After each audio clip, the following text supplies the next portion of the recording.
নবীনী আর অবনী ছিল দুই বোন। অসুস্থ মাকে নিয়েই তাদের সংসার। গ্রামের এক ছোট্ট কুঠিরে তারা বাস করত। নবীনী, ও অবনী, কোথায় গেলি মা তোরা? এই তো মা, আমি ঘরের সব কাজ সেরে পানি নিয়ে এলাম। আর অবনী তো ঘরের পিছনে সব সবজি কেটে বাজারে বিক্রি করতে গেছে। তোদের খুব কষ্ট হয় না রে মা? আমি তো চলার শক্তিও পাই না। বসে বসে তোদের কষ্ট দেখে আমার যে বুকটা ফেটে যায় মা। মা, তুমি একদম কেঁদো না। আমাদের জন্য তুমি অনেক করেছো। এখন আমাদের সময় এসেছে তোমার জন্য কিছু করার। তুমি বিশ্রাম নাও মা, আমি লাউ গাছের মাচাটা শক্ত করে তৈরি করে ফেলি। হায় বিধাতা, আমার মেয়ে দুটো সোনার প্রতিমা, তুমি তাদের উত্তম প্রতিদান দিও, ওদের সুন্দর একটা জীবন দিও।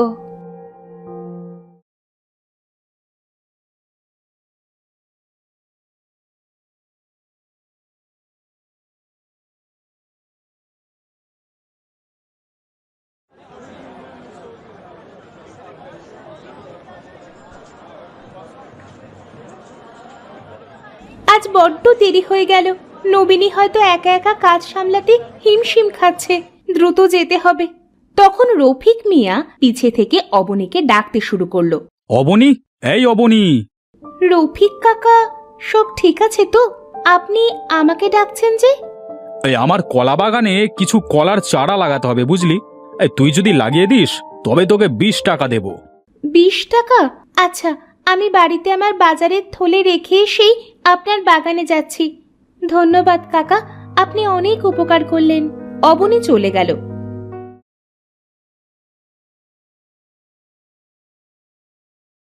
রফিক হাসি মুখে বাগানে এলো। যেখানে সকলে 50 টাকা চাচ্ছিল সেখানে 20 টাকাতেই কাজ হয়ে গেল। এ কি বলে ব্যবসায়ী। হ্যাঁ কাকা, আমি এসেছি। হ্যাঁ, নে নে, এবার কাজটা শুরু কর দেখি। আমি ওইখানটায় বসলাম।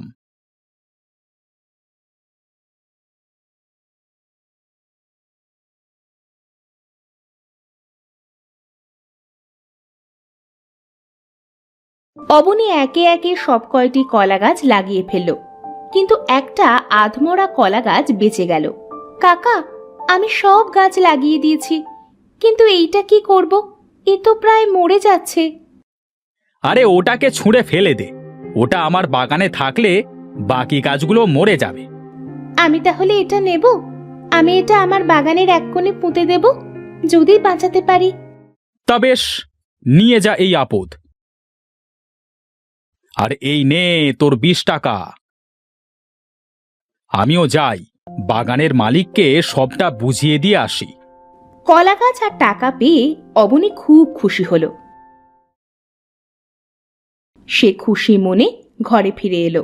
কিরে, তোর মুখে হাতে এত মাটি কেন? বাজারগুলো রেখে কোথায় গিয়েছিলি? এই যে 20 টাকা, তুই না বলেছিলি ঘরের চাল সারাবি? 10 টাকায় হয়ে যাবে। আর বাকি টাকা দিয়ে মায়ের জন্য কবিরাজের থেকে ওষুধ কিনবো। এত টাকা তুই কোথায় পেলি? রফিক কাকার বাগানে কলা গাছ পুঁতে এলাম, আর এটা আমাদের বাগানে পুঁতবো। আমরা এর অনেক যত্ন করব, যত্ন দিয়ে একে বাঁচিয়ে তুলব। তুই একা একা এত কষ্ট করলি বোন, আমাকে বলতি, আমিও তোকে সাহায্য করতাম।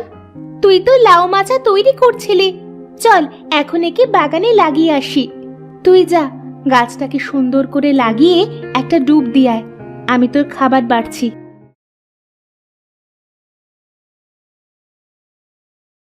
মা খেয়েছে আপু? তুই কেন এখনো না খেয়ে বসে আছিস? তোকে রেখে কখনো খেয়েছি?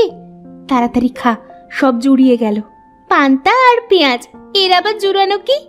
জানিস আপু, আমি শুনেছি পান্তা ভাত দিয়ে কলা মেখে খেতে খুব মজা। আমাদের বাগানের গাছটা যদি বেঁচে যায় তবে খাওয়ার জন্য কিছু কলা রেখে বাকিটা বিক্রি করে দেব। ওরা খাওয়া শেষ করতেই ওদের এক প্রতিবেশী এলো। আরে বাপরে, তোরা তো দেখি বেশ সুখী আছিস। তা আমাকে দুটো কাঁচা লঙ্কা দিতে পারবি? আসলে আমি আবার কাঁচা লঙ্কা ছাড়া ডিম খেতে পারি না। রুবেল ভাই, তুমি একটু দাঁড়াও, আমি এক্ষুনি বাগান থেকে টাটকা কাঁচা লঙ্কা তোমাকে এনে দিচ্ছি। রুবেল ওদের প্রতিবেশী হলেও সে সব সময় নবীনী আর অবনীকে হিংসে করত। ছোট্ট একটা বাগান থেকে সামান্য সবজি ফলিয়ে ওদের কত সুখে দিন কাটে। ইস, যদি ওদের বাগানটা নষ্ট করে দিতে পারতাম, কিন্তু কাঁটা তারের বেড়া ডিঙিয়ে তা সম্ভব নয়। অসহ্য করেরা। এমন ভিখিরি প্রতিবেশী না থেকে যদি বড় লোক কেউ আমার প্রতিবেশী হতো, কি ভালোটাই না হতো। কি এত ভাবছো? এই নাও তোমার কাঁচা লঙ্কা। তা তোদের ঘরের চাল সারাই কেন করছিস না? ইস, কত বড় ফুটো হয়ে গেছে। লোভ গো ভাই, লোভ। এই দেখো না, সকালে সূর্যের আলো যখন ওই ফুটো দিয়ে আমাদের ঘরে উঁকি দেয়, তখন আমরা বুঝতে পারি সকাল হয়ে গেছে। আবার রাতে চাঁদ উঁকি দেয়, আমরা চাঁদও দেখি, আবার বাতিও জ্বালাতে হয় না। বৃষ্টির সময় সোজা পানি পড়ে, ওটা আমরা জমিয়ে খাই। দূরের কুয়ো থেকে পানিও আনতে হয় না, সময়ও বাঁচে। তোর তো দেখি আজকাল বড্ড কথা হয়েছে। নিজের বোনকে দেখে কিছু শিখতে পারিস না? আসলে সত্যি কথা বললে তো শত্রুর মুখে ছাই পড়ে, কি বলো? আহ বোন, কি হচ্ছে এসব? তুই যা, গাছগুলোতে পানি দিয়ে আয়, আমিও আসছি। চলি গো। আমি কি তোদের বাড়িতে থাকতে এসেছি? যাত্ত সব। চলি রে, আমার ভাতগুলো জুড়িয়ে গেল।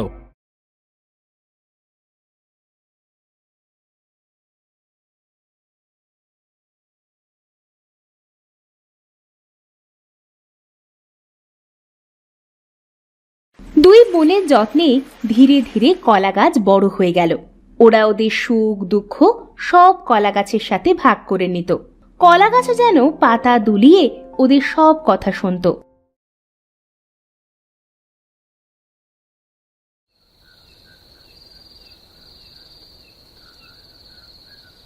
তোরা সারাদিন বাগানে গিয়ে কলা গাছের সাথে এত কি কথা বলিস বলতো? ও কি মানুষ যে তোদের সাথে কথা বলবে? মা, মানুষ শখ করে কুকুর পোষে, বিড়াল পোষে, আমাদের তো সে সামর্থ্য নেই, তাই আমরা দুই বোন কলা গাছটাকেই পুষছি। ও আমাদের পোষা কলা গাছ। কিন্তু জানিস তো, কলা গাছ একবার ফল দিয়েই মারা যায়। তবে হ্যাঁ, শেকড় মাটির গভীরে থাকলে সেখান থেকে আবারও নতুন কলা গাছের জন্ম হয়। তা রাত অনেক হলো, এবার ঘুমিয়ে পড়। কয়েকদিন পর কলা গাছ থেকে একটা কলার মোচা বের হলো, আর অতি দ্রুত সেটি বড় হতে শুরু করলো। আমার প্রিয় কলা গাছ, আরে বাহ, কি সুন্দর কলার মোচা হয়েছে। এটা দ্রুত বাড়ছে, আমরা এবার মোচার ঘন্ট করে খাবো। মা বলে কলার মোচা খেতে খুব ভালো হয়। আচ্ছা বেশ। আরে বাহ, লাউগুলো তো বেশ হয়েছে, কাল সকালে ওগুলো নিয়ে বাজারে যাব।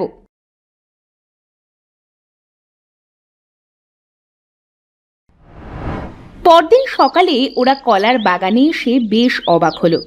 কলার গাছে সোনার কলা ফলেছে, সূর্যের আলোয় যেন ঝলমল করছে সে কলা। আরে বাহ, এই যে সোনার কলা! বিধাতা মায়ের ডাকে সাড়া দিয়েছে বোন, আমরা সোনা ফলিয়েছি। আমি এই একটা কলা পেড়ে নিলাম, এটা বাজারে গিয়ে বিক্রি করে আসি। আমাদের সুদিন এলো অবশেষে। তোমাকে অনেক ধন্যবাদ কলা গাছ।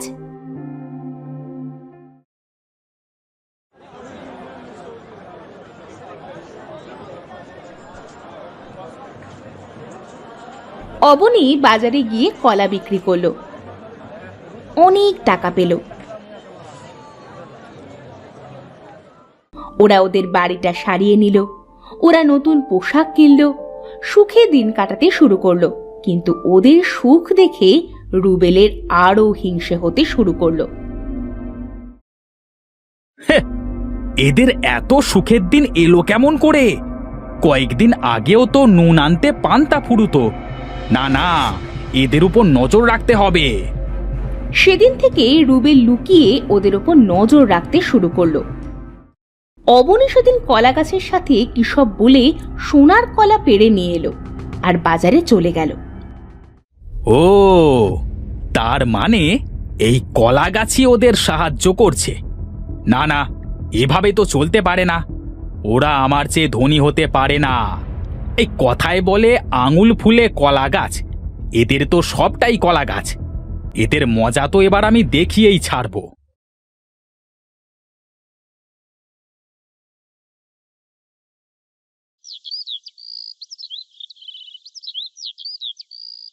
রুবেল গেল রফিকের কলা বাগানে।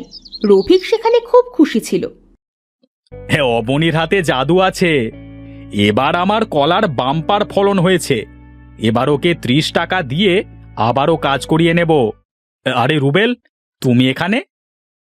আরে আপনি এই কলা নিয়েই সুখে থাকেন।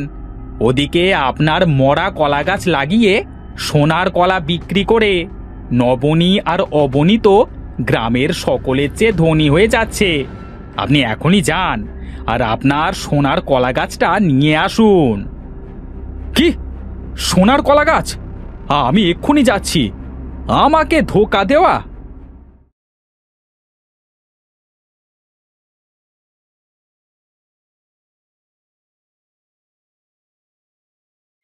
রফিক ভীষণ রেগে এলো অবনীদের বাড়িতে।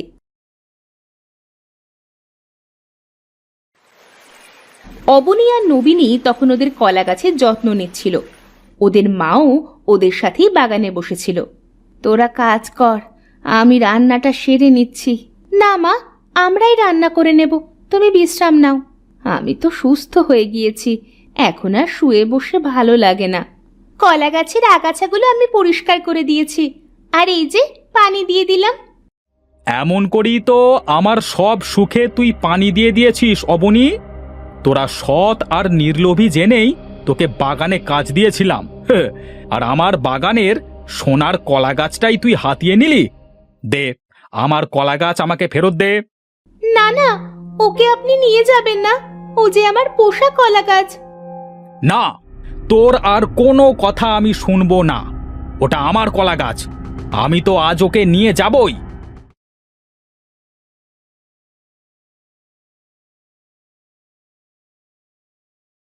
রফিক যেই কলা গাছে হাত দিয়েছে অমনি এক যোগী সাধু গাছের ভেতর থেকে বেরিয়ে এলো। পাপিষ্ঠ, লোভী, তুই আমাকে ছুঁয়ে অপবিত্র করে দিলি। আমি তোকে। আপনি কে? এখানে কেমন করে এলেন? আমি এক যোগী সাধু। মানুষের উপকার করাই আমার ধর্ম। বিধাতা আমাকে যে কোনো রূপে থাকবার ক্ষমতা দিয়েছেন। তোমার মায়ের দোয়া আমি শুনতে পেয়েছিলাম, আর তোমাদের সততা নিষ্ঠা দেখে আমি তোমাদের 2টি সোনার কলা দান করছি। তোমাদের অভাব দূর করছি। এটা একটা সাধারণ কলা গাছ বই, আর কিছু নয়। আমাদের সাহায্য করার জন্য আপনাকে অনেক ধন্যবাদ, কিন্তু রফিক কাকা না জেনে ভুল করেছে। দয়া করে উনাকে কোনো অভিশাপ দেবেন না। আমি রাগে অন্ধ হয়ে গিয়েছিলাম, আমাকে ক্ষমা করবেন। আমি এখনই চলে যাচ্ছি, আর কখনো এখানে আসবো না। রফিক কোনো মতে সেখান থেকে পালিয়ে গেল। সত্যি তোমরা 2 বোন খাঁটি সোনা। কেউ কখনো তোমাদের অনিষ্ট করতে পারবে না, আর তোমাদের এই বাগান আরো উর্বর হবে, এই বর দিলাম। আমার এখানকার কাজ মিটেছে, এবার আমি চলি নতুন কাউকে সাহায্য করতে। তোমরা ভালো থেকো। চোখের পলকে সাধু উধাও হয়ে গেল।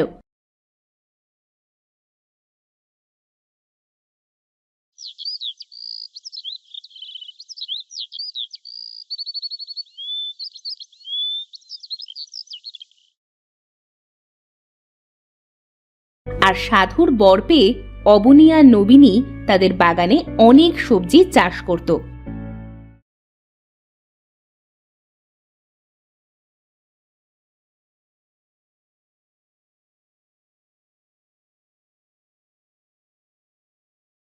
আর তাদের কলা গাছ বন্ধুটিকে নিয়ে সুখে দিন কাটাতে লাগলো।